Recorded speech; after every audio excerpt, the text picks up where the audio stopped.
അതെന്റെ നാളെ തല പിടിക്കുന്നു നാളെ നാളെ എന്റെ പറമ്പിൽ നാളെയല്ല ഇത് എന്റെ പറമ്പ് വീണ നാളെയാ. അതെങ്ങനെയാ എന്റെ പറമ്പല്ലേ തെങ്ങ് നിൽക്കുന്നത്? പറമ്പിൽ തെങ്ങ് നിൽക്കുന്ന കാര്യമില്ല. ഇത് എന്റെ നാളെയാറാന്ന്. എന്റെ പറമ്പിൽ വീണ നാളെയാ എന്റെ നാളെയാ. എന്റെ പറമ്പിൽ തെങ്ങല്ലേ? തെങ്ങ് തന്നെ പറമ്പിൽ അന്ന് പറഞ്ഞിട്ട് കാര്യമില്ല. ഇത് എന്റെ പറമ്പിലല്ല വീണ.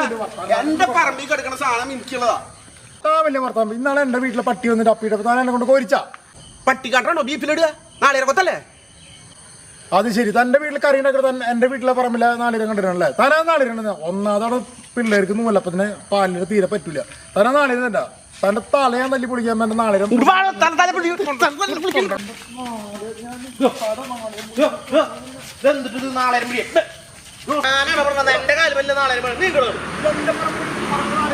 അതെനിക്ക് മനസ്സിലായി. തന്റെ പറമ്പിലാന്ന്. ഒന്നുമില്ല, നമ്മളൊക്കെ ഒരു ഇടവകയല്ലടോ. ഒരു നാളെയത്തിന്റെ പേരിൽ തല്ലൂട്ടും. താൻ പോയിട്ട് വെട്ടോ തീർത്തന്നെ അല്ലെങ്കിൽ ഞാൻ വെട്ടോ റെഡി ആക്കി ഞാൻ പറയാൻ പോയിട്ട് വാ. എന്ത് മനുഷ്യനോട് വെട്ടാനല്ല, നാളെ പൊളിക്കാൻ ഇങ്ങോട്ട് താങ്ങട് താണോട് മല്ല വേട. നിങ്ങക്ക് തൊണ്ടൊക്കെ പൊളിക്കാൻ അറിയും.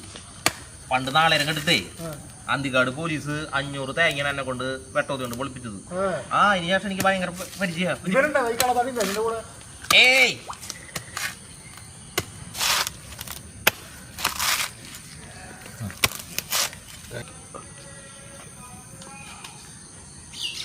നാളെ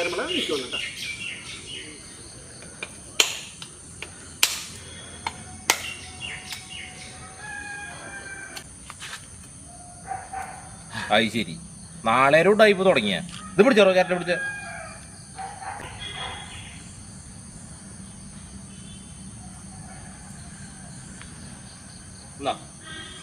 ഈ സാധനം ചിരട്ടാരയില്ല എന്നാ പിടിച്ച താൻ ആ വെള്ളമടക്കം പിടിച്ച.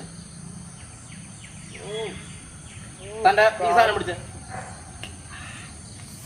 അതെ എന്റെ കാലുമ്പോ നാളേരം വീണത്, പിന്നെ ഇവിടെ ഒത്തുതീർപ്പാക്കിയത്, പിന്നെ നാളേരം പൊളിച്ചത്, നിങ്ങളുടെ തല്ലുകൂട്ടം നിർത്തിയത്, അങ്ങനെ മധ്യസ്ഥ നിന്നതിന്റെ എല്ലാം കൂടിയിട്ടുള്ള ഒരു കമ്മീഷൻ എന്ന നിലയിൽ തന്റെ ഭാഗത്തു നിന്നും ഈ പകുതിയും തന്റെ ഭാഗത്തു നിന്നും ഈ പകുതിയും ഞാൻ കൊണ്ടുപോകുന്നുണ്ട്. മനസ്സിലായ? ഇനി മേലെ വഴക്കൂടിരിക്കോ? ഞായറാഴ്ചയാണ് ഞാൻ പള്ളിയിൽ പോകാൻ നോക്കും. എന്തെന്നാ പറയാ, ചകിരി ഞാൻ കൊണ്ടുപോണ്ടി വരും എന്റെ